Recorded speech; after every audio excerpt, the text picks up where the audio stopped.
I take him back every Thursday. Our co-hosts on this fine program, Mr. John Doyle, good to see you again. And good to be here again. It's Mr. John Gilstrap, too. Good morning.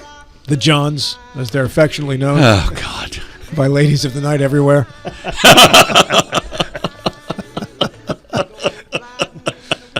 If that were ever true, it no longer is. Sometimes you got to expose this corruption. Get it out there. Just rip the bandage off. Let that sore heal from the air around it. Get it out there. Do you guys repent the evilness of your ways? Now's the time to admit it. Come clean, Gilstrap. No, I've done bad things. Haven't done that. Cannot be saved. I've done some really stupid things. Haven't we all? I heard some interview the other day. They said, if you could go back and tell your young self a piece of advice, what would it be? And I thought to myself, oh, my goodness. If you imagine if you could go back in time and tell your 20-year-old self something that was going to help you when you got older. Beyond investment advice? Yeah, man, mercy. Goodness gracious. You know, Garth Brooks has a song called Thank God for Unanswered Prayers. Yeah. Oh, yeah. So, yeah. Old Garth. All right, it's time for our John on John violence segment here. It's 23 minutes of freewheeling. And I think Mr. Doyle goes first this week. Okay. So, Mr. John Doyle, the floor is yours. Yes. The Don, our president, when he first came into office in his second term, about, it would be 10 and a half months ago, he was bound and determined he was going to get the Nobel Peace Prize by forcing Ukraine to surrender to Russia, and which made a lot of people, including me, mad. Including a fair number of Republicans I know. And so then, but then about maybe 2-3 months ago, he seemed to do a complete switch. And rather than saying Ukraine has no cards, he was saying Ukraine can get all of its land back from Russia. Well, I didn't know about that. But at any rate, now he, having flipped once from Ukraine to Russia, he has flopped back toward now, from Russia to Ukraine, he has flopped back to Russia and is now once again essentially saying that Ukraine should surrender. I think that is seriously ill-advised. There's a town called Pokrovsk, which the Russians claimed last night they had captured. Well, they made that same claim 3 weeks ago. And 3 months ago, they almost surrounded the town back in April, and they've gone no further. Since their April offensive, they have gained a total of about 650 square miles, which is about the size of Jefferson and Berkeley counties combined. And Ukraine is the size of Texas. At this rate, it would take them 30 years to conquer the place. And the Ukrainians are not going to give up, particularly since the mistake that they acknowledged that they made back in 1994, I think it was, with the Belarus agreement, when they gave up all of their nuclear weapons in return for what they thought was a guarantee to their security, but has turned out not to be a guarantee. So even if we go so far as to pull our intelligence gathering from the Ukrainians and start giving it to the Russians, which I do not think with this president and this Secretary of Defense is out of the question. Even if that happens, Ukraine will fight on, and its European allies will help it fight on. It'll be much, much more difficult for it, even than it is now, but they will keep fighting on. You don't get a Nobel Peace Prize for forcing someone to surrender. You just don't do it, and somebody needs to explain that to President Trump. Mr. Gilstrap. Well, forget the Nobel Peace Prize. He wants it. Well, he very well, but I mean, no matter what he does, he could solve every crisis in the world, and he's not going to get the Nobel Peace Prize because people don't like him. So take that out of play. I have gone round the bend on Ukraine a number of times. They cannot win. They might never stop fighting. I'll grant you that, but they cannot win. Russia has a history of just wasting their troops. They've emptied their prisons. They've got North Koreans fighting for them, and they don't care. I flip and flop on this. Russia should not have a win. We should not empower Putin. However, there comes a point when you look at the hand you're dealt. And I think what we're seeing from Trump, actually, Wall Street Journal had a very long article a couple of days ago about this, that Trump, the Trump administration, not just Trump, the Trump administration and the Russians have sort of taken a new approach on this without the Ukrainians involved, which I think... Or the Europeans. Or the Europeans. But, you want us there, don't you? If you want us there, you're going to play by the administration's rules. I'm not supporting that. That's just the way. That's the way of the world. And they have reduced the Ukrainian issue down to a business matter. They're talking. The Russians and the United States are talking about petroleum rights petroleum manufacturing, mining in the Arctic. They're talking about natural gas. They're talking about all kinds of business opportunities, which is kind of an interesting take on geopolitics, because geopolitics are all about economic issues, right? World War II, the Japanese we got involved because of the oil issues that the Japanese needed, right? And people expand. Putin wants access, needs more water access, so thus the whole Crimea thing that happened a few years ago under the Obama administration, I think. So if we can, I think this is the approach, according to the various people in this article.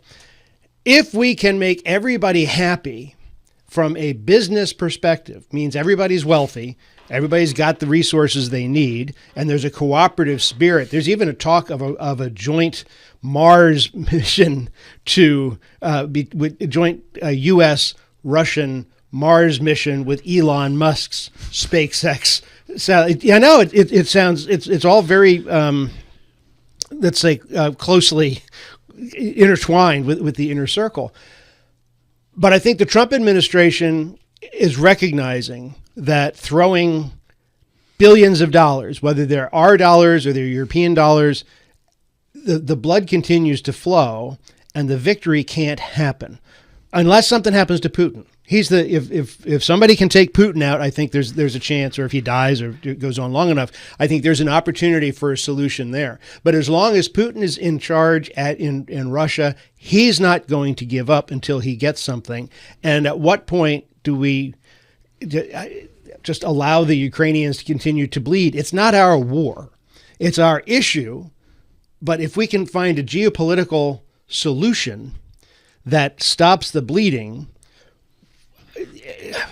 isn't that ultimately what it's about? You're not going to find a geopolitical solution unless you can force the Russians to accept a tie. The Ukrainians what does a tie are really look like? I mean, they started with their own territory, and then they took stuff from Ukraine. Yeah. Is the tie what they've got now? I'm about to explain. Okay. The solution to the problem is one of two. First of all, you let Russia have the land it has conquered in return for one of two things. The shrunken Ukraine gets admitted to NATO, or the shrunken Ukraine shrinks even a little bit more, say by a 10-mile strip, in which European forces are stationed as a backstop. What Ukraine wants is a real guarantee of its sovereignty. And I think it will give up the land it has lost. Now, you're going to have to say to Putin, I'm sorry, you're not going to get land you haven't conquered yet. That's a non-starter. But I believe when Putin is faced with the idea, this is the best I'm going to get, he'll be able to sell it as we've gotten real Russia back. I think that is the solution, but it's not going to happen unless the Trump administration stands firm and says, Vladimir, this is the deal. He's been trying to say to Zelensky several times, this is a deal, you have to take it, and it's a deal Zelensky cannot take. This would be a deal that Putin does not want to take, but I think will realize this is the best I'm going to get. And it may take another couple of years to do it. But I just think the dealing that Trump has done recently is what is called George Will. I don't know whether you saw his column in the Washington Post, to refer to the Trump administration as a moral slum. And part of the problem comes when people who are economic interpretationists deal with people who are power politicians and presume that saying, I've got this wonderful business deal for you, that they'll go for it. Vladimir Putin doesn't care about a business deal. He cares about gobbling up Ukraine. And many American business people who bought who went for the shiny object back in 1994 when the Berlin Wall came down and the Soviet Union collapsed and it looked like there was going to be opportunity for capitalism on a part of Westerners in Russia, lost their shirts because when Putin took over, he said, ha, ha, ha, gotcha now. No, it is not going to work. I think we have to start dealing with him like the power politician he is. And I think we're going to wrap up this part of it because that's a great point. If you think about Putin's rise to power, came out of the oligarchical system that took over when the wall fell, right? Mm-hmm. Soviet Union collapsed. The oligarchs effectively became the corrupt leaders of the country. Putin came in with his background and consolidated all the oligarchs and ultimately consolidated power behind himself by realistically halting elections, just sham elections after that. Mm-hmm. He's not interested in a business deal. He's got all the money. He's already stolen all the money he needs. But he still answers to the oligarchs who don't have nearly enough money that they want. He doesn't really answer to the oligarchs. No, he doesn't. He just has them killed if he doesn't like the way they're thinking. He throws them out windows. Well, until they rise together. He used to answer to the oligarchs. This is a Gordian knot. And I was shocked to hear you say that he can keep the lands that he's captured, because that was a non-starter when last we discussed this issue. Oh, I never said that. That is rewarding his bad behavior. So I don't think I think Ukraine is corrupt as any government can be. Nobody's dealing off the top of the deck, quite honestly, except the Trump administration is very clearly saying that this is a business deal. The other possible, could be wrong. Yeah, the other possible solution would be Ukraine gets all of its land back, but stays out of NATO. Still gets the security guarantees that Russia will not attack again. Security guarantees by having NATO European troops stationed on the border, but. Why would Putin go for that? He's not going to go for that. Well, I say that's another. No, he has no incentive to stop doing what he's doing right now because he ultimately thinks he can outlast the slow bleed. I think that is true, and if we don't stand with Ukraine, he will be convinced that he can last a long time, and I don't think he will, because the Europeans will just more and more realize we have got to stop this guy, and it will turn out that Keir Starmer will get the Nobel Peace Prize. It's a domino. It's just one more domino. Oh, and by the way, I, as you know, I don't think very much of Trump, but if he would stand firm and get a fair solution that preserved Ukraine's sovereignty, absolute guarantees, I would support him for the Nobel Peace Prize. On to Mr. Gilstrap's side of the table. Okay, I want to talk about the tempest in the teapot here of the seditious six, which is the video that the Democrats put out on telling soldiers, essentially encouraging soldiers to disobey orders that they don't like, that they feel violate the law. There's a stipulate that soldiers should not violate the law. They should, but to have senators, particularly, Mark Kelly, he's clearly running for office. He's clearly running for higher office, I think. But for him to take such a hard line as a former captain in 06 in the Navy, and encouraging people to reinterpret or to interpret for themselves the legitimacy of an order that comes to them from their commanders. And I don't know when this breaks down. Certainly, perhaps it applies to people with stars on their shoulders, flag officers. But when you get down to, the butter bar lieutenants and the non-coms and the ground pounders, the people who are actually pulling triggers, to put them in a position where they think they should, or even that they think they can violate an order because they think it's immoral. They think they don't like the politics behind it. What is right and wrong? What is legal and illegal? Because I'm going to tell you, the average person on the street, or the average soldier, or the average sailor or Marine isn't thinking a whole lot about the law when they're getting shot at, right? Or when they're going to take out an enemy. And I think the Seditious Six, it's a terrible name. It's a ridiculous name for them to carry, but as part of the point of this. But for them to instill this kind of doubt is just an attempt to undermine the command and control from the White House. It goes right along with, who was the general? Was it Mark Milley who told the Chinese not to do anything in the final moments of the first Trump administration? That name does sound familiar. So I think he did. Yeah, and which I think was the job of a flag officer ultimately is to say yes, sir, or I quit. That's it. And so I think what is being done here is just an attempt to create a straw man issue. And then, having said, well, no, we can't say that any laws have been violated. But if somebody asks you to do that, then you need to say no. I think it's horrific. Mr. Doyle. I think, John Gilstrap, you've misstated the case, at least to a degree. And incidentally, I was a butter bar before I became a silver bar. And when I was in officer candidate school, it was drummed into me, the Uniform Code of Military Justice. If I am convinced that an order is unlawful, I am to refuse to obey it. Now, if I'm in doubt, then I obey it. And none of these six, the seditious six, so-called, thank you, our Secretary of... Pete Akeseth? Yeah, what somebody's calling him now the Secretary of Dents. Anyway, none of them said that you should disobey an order you don't like. I got a number of orders I didn't like. I got a number of orders I thought was stupid, but I obeyed them because they were lawful. And if you're uncertain, you obey it. But if you are absolutely convinced that that an order is unlawful, you are supposed to disobey it. And that is what these six folks said to everybody. But why?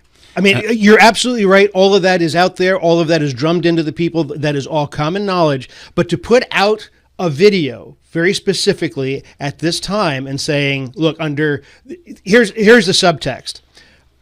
Your commander-in-chief is going to tell you to break laws, and it's up to you not to do it. And the continuing subtext is, and when we regain power, we Democrats, when the other side regains power, we are going to send every one of you to jail, and we're going to bury you under the prison because you have violated the law. Not that that's their intent. You are reading stuff into this I have not seen. This is, I get to think my own thoughts. Until I hit the mute button on them. Well, no, you do, and I'm thinking your thoughts are inaccurate. Well, I mean, the idea is to sow discontent and doubt within the troops, and I don't understand think it is why. not. Then why now? Well, you asked me, and I was about to answer. Okay. The answer is because they and several other members of Congress, including some Republicans, were getting questions from members of the military. Hey, what am I supposed to do? That is why they did it. Now, I will say this. It wasn't done very well. It was that video was created, I think, hastily, because it ended up looking kind of ham-handed. But that, to me, is the only thing wrong with it. It could have been, if they'd have waited 48 hours, that they probably could have done a better job of it. But they, that's my only criticism of it.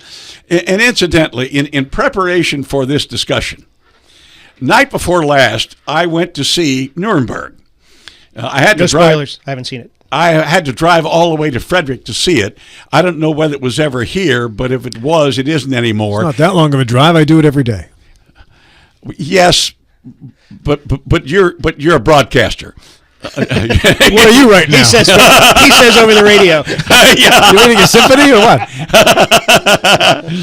And no, where I was going with this is I sat in a 200-seat theater with two other people to see it. It has not been a box office success. Mm-hmm. I think it's a superb movie.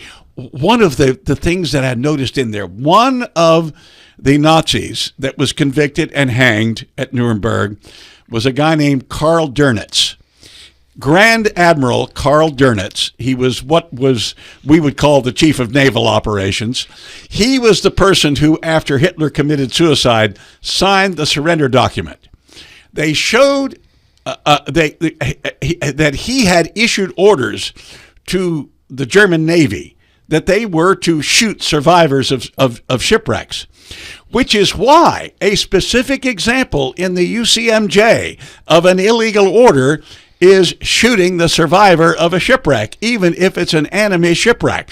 So, yeah, I'm telling you, John, it is really critical that people understand that if they are convinced that a law, that an order is illegal, that you say, I'm sorry, sir, I cannot comply. And are we not having that debate right now in regards to shooting people who survived an attack on a ship? Well, we are, and you're absolutely right. That first of all, I think Pete Hegseth is a disaster.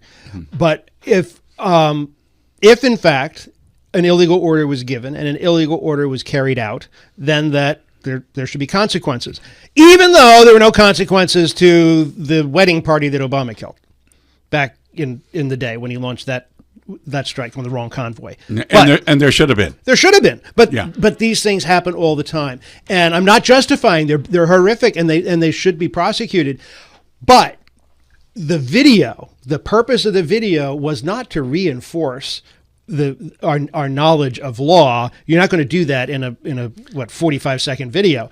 The intent was to undermine the Trump administration. You cannot assign intent to someone when you're not in their head. Look at who did it. Well, okay, some former military and intelligence people who had been contacted by people who said, I need to know what the story is. You can say it was their intent, but you don't know that. You don't know what someone's intent is. And I don't. I think it's clear. I think you could connect dots. I think that if I wake up and there's snow on the ground, I can determine that it snowed last night. I think when you get a bunch of Democrats that are coming out and putting out a video like this at this particular time, it means that they're trying to undermine the Republic. And you're presuming that all Democrats are practice skullduggery. At that level, yeah, I do. No, they don't. I do. That's some Democrats do, and some Republicans do. But again, and now, if it's snow on the ground, there's no other explanation. There are several explanations for this. I do appreciate the introduction of the word skullduggery to the program, though. John, 20 seconds, wrap it up, Gilstrap. No, I just think the evidence here is clear. I think that the Trump administration is under constant assault from the Democrats. This is just another effort. I think it backfired on them. I don't think it had the desired effect, but I think it shows clear intent. We stop for the top of the hour.